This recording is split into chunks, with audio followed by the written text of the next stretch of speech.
Hello, my name is Sabina Horner. I'm a grief nutritionist and yoga therapist. And today in this Tending Your Grief video series, I would like to talk about trigger days. Now, especially during the first year after a major loss, any day can be a trigger day.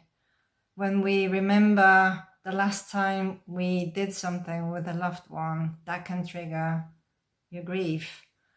But then there's also special days like Mother's Day, anniversaries, the birthday of your loved one that you've lost, or any other special and emotionally very difficult day that can trigger a grief wave. But what's not very often discussed is how these days affect the way we eat. Because these trigger days very often trigger a craving for comfort, and the only way most of us have learned to deal with grief and difficult emotions is by reaching for food. I remember when my daughter was 2 years old and she was in the supermarket throwing a tantrum, and somebody tried to give her a sweet in order to calm her down. And I was very much against that. But that was the culture where she grew up, in the Netherlands. Small children are usually calmed down by a sweet treat. And that's completely wrong on so many levels. And when you keep watching this video, you will find out why this is so utterly wrong.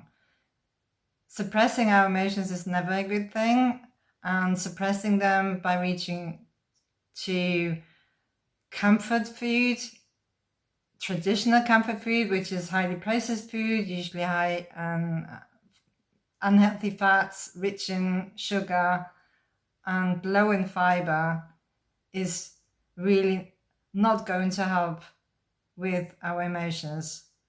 Yes, we may be able to calm and soothe our body in the short term, but just that half an hour later or an hour later, we're going to experience an emotional and mental and physical crash, because these highly processed foods make our blood sugar levels go up very, very rapidly, but then they also come down just as rapidly as they went up. So we don't want to have these spikes and crashes. We want to keep our blood sugar levels stable, especially on emotionally difficult days like trigger days. And it's really important to realize that it's a very common thing that we want to comfort ourselves when we are dealing with very, very difficult and challenging emotions. But the thing is, grief gives us this, I would say, unique opportunity to finally learn to deal with difficult and challenging emotions. So I would like to invite you to do something different this Mother's Day or this Easter or on the next anniversary of your loved one's death or their birthday. I would like you to really check in and feel whether you are truly hungry before reaching for food, or when you've already got some food in your hands. Just pause for a few seconds and feel whether there's physical hunger, your stomach grumbling. That's a typical sign when it makes this grumbling noise that most people find really embarrassing, but it's really a sign that we are ready to have some food again, or whether you are emotionally hungry. So reaching for food on emotionally triggering days is very human. It's not a lack of willpower. It's really that we haven't learned to deal with our emotions in different ways, right? And really learned to identify emotions when they come up, that we are aware that something is happening, and to know how to cope with the emotion that's coming up for you. There are 3 coping strategies that you can apply when this happens. One of them is to have a distraction strategy ready for these moments when you know that you may be reaching for food because of your emotions. And a distraction can be like making yourself a cup of tea instead of reaching for food, or going for a walk, or sitting down and journal, or putting on some music and move, because that's really a really good thing, to move, because emotions need to move, and the word emotion is actually comes from motion, from moving. So that's one of the best strategies, to go for a walk, to dance to some music. It can just be, moving your body gently to some really flowing and soothing music. Depends on what you need. If you're angry, you may need some house music, some punk, some rock, something more powerful. But if it's sadness and you want to lean into it, and something soothing, and something like a very gentle, calming music would be perfect for that kind of mood. So again, tune into what's come up for you, and what would fit the mood it puts you in. Another good distraction can be to occupy your hands and soothe your nervous system that way, because everything that's repetitive calms your nervous system. So gardening, weeding in the garden, now that spring is coming, knitting is a very good way of keeping your hands occupied and doing something repetitive, or crocheting, or drawing, or even writing is something repetitive. Just think of something to occupy your hands with. And sometimes it can also just be rocking yourself forwards and back, and holding yourself like this, and can be very, very soothing, and maybe just the thing you need when you are overcome with sadness, and feel so much pain because of the loss of your loved one. So, and this distraction strategy allows you to really check in whether you're physically hungry, or whether it's emotional hunger driving you to eat something. And when it's emotional hunger, then just try to identify the specific emotion that's behind your hunger. Is it anger? Is it guilt, regret, sadness, shame, anger, frustration? And then try to find a specific strategy to cope with that emotion. So when it's anger, it needs something different from when it's sadness, or when it's loneliness. That's can be very difficult as well on special days. And then it would be the best thing would be to just reach out to some friends or family, or whoever you think would be best placed to support you in this moment.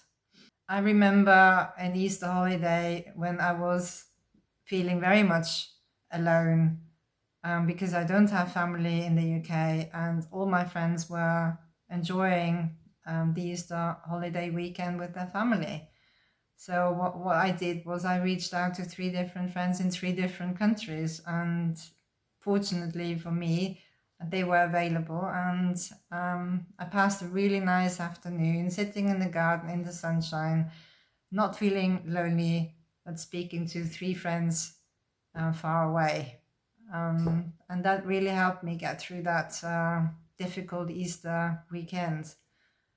And then there's option number 2, which is sitting with your emotions, which I know is the hardest thing to do, but it can be so very powerful. Why can it be so powerful? Because food is only going to temporarily provide you with some relief. The emotion is not really going to go away. It actually goes underground when we reach for food instead of sitting with our emotions. So what I would recommend is to identify the emotion and not just think, oh, I feel bad. Really be specific. Are you feeling sad, lonely? Are you feeling some guilt or regret? Or are you feeling angry? And then let your body feel the emotion. Let it move through your body. Don't block it, don't suppress it. And if you can, just breathe through the emotion. That's one way of moving emotions through the body and out. Another way is to, as I said before, move to some music or go for a walk or simply rock forwards and back. This is a very powerful way of combining movement with repetition to process difficult emotions. I wish everybody would have learned at least this way of dealing with emotions. It's so simple, but so very powerful. And then simply give this emotion some space. And this can look like crying or wailing or using the Tonglen practice or speaking out loud to the person that you've lost or journaling your emotions. And it can also be a combination of all these suggestions. So often I recommend that we dedicate a certain amount of time to our grief every day. After I lost Kevin, every morning and every evening I would sit for at least half an hour with my grief and then just cry or wail or journal or do some breathing. And I was also speaking to him. I remember this very vividly as if it were yesterday. So all this is much better than just reaching for food and not dealing with this emotion that's come up for you.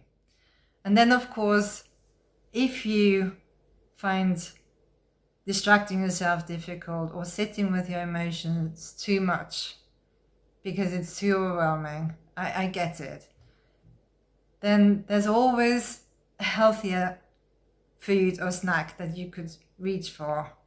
So something that is rich in fiber, in healthy fats, and in protein would help to keep your blood sugar more stable and make it easier for you to deal with your grief and the emotional pain that you are experiencing in the moment. So have some energy balls, prepare them beforehand, before you know that a certain event and anniversary or birthday is coming up or Easter, and have these protein balls ready in your freezer and defrost a few balls every day so that you can just reach for them in your fridge when you really need something more tangible, something in your mouth, something that soothes your nervous system by giving you a bit of a sugar kick, but at the same time some really nourishing protein and fiber and fat. Okay, so I'm going to share a really simple recipe for nourishing, energy stabilizing and mood stabilizing energy balls with this video. So have a look at the recipe and try it. So and also remind yourself, when you are dealing with difficult emotions, that this difficult moment too will pass. It won't last forever. You will survive that moment, but you will survive it so much better with one or two of these strategies. When we suppress emotions, they don't go away. They just make the next trigger day so much harder to cope with. So here's what I would like you to take away from this video. On trigger days, it's completely and utterly normal and human to want to reach for foods, to soothe yourself and to calm your nervous system, because we have not learned to deal with difficult emotions any other way. But in this video, I shared 3 strategies that you could use instead.